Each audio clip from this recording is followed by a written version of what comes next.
हजूर पाक दी उम्र 2 साले आप अम्मा हलीमा दे घर तशरीफ फरमाने। गर्मी बड़ी ज्यादा है, धूप बड़ी ज्यादा है। हजूर पाक अम्मा हलीमा दे घरों बाहर गली विच जाना चाहते ने। अम्मा हजूर नू जान नहीं देंदियां कि गर्मी बड़ी ज्यादा है, धूप बड़ी ज्यादा है, मेरे लाल नू कुछ हो ना जावे। हजूर जाना चाहते ने, अम्मा जान नहीं देंदियां। अम्मा ने हजूर दी उंगल पाक पकड़ी, हजूर उंगल छड़वा के फिर भी जाना चाहते ने। अम्मा पाक ने हजूर पाक नू अपने सीने दे नाल ला लिया, अपने दिल दे नाल ला लिया ते फिर की अर्ज करदियां ने, तवज्जो। मैं ते सोने दी उंगली नपी हुई है, मैं ते सोने दी उंगली नपी हुई है। पाई लाल अपने नू जभी हुई है, मैं ते सोने दे उंगली नपी हुई है, मैं ते सोने दे उंगली।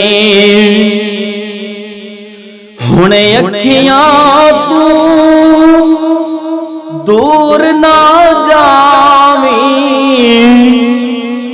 वेड़ियों बाहर पैर ना पावी।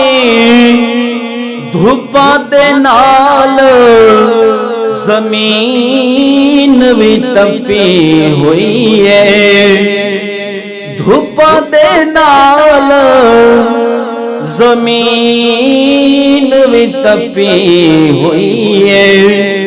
मैं ते सोने दी उंगली नपी हुई है, मैं ते सोने दी उंगली।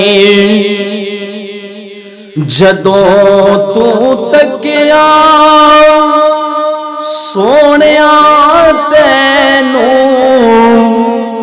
सारे नगमे भूल गए मैनू।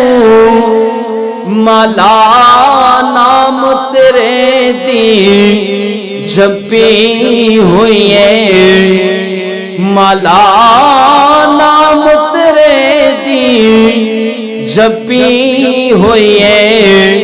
मैं ते सोने दी उंगली नपी हुई है, मैं ते सोने दी उंगली।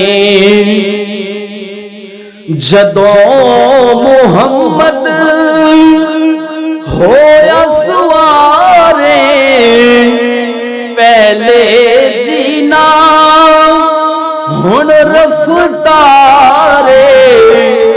कौन अदाए डची थकी हुई है, कौन अदाए डची हपी हुई है। मैं ते सोने दी उंगली नपी हुई है, मैं ते सोने दी उंगली। शेर कमाल दा तवज्जो। सादियां कोलू सुनिया दाया, सादियां कोलू सुनिया दाया। उस दिन तू फिकिया लगदियां मठियां लई, जदों तू ऐदी पपी हुई है। लई जदों तू ऐदी पपी हुई है, मैं ते सोने दी उंगली नपी हुई है, मैं ते सोने दी उंगली इश्क दी पौड़ी नित चढ़नी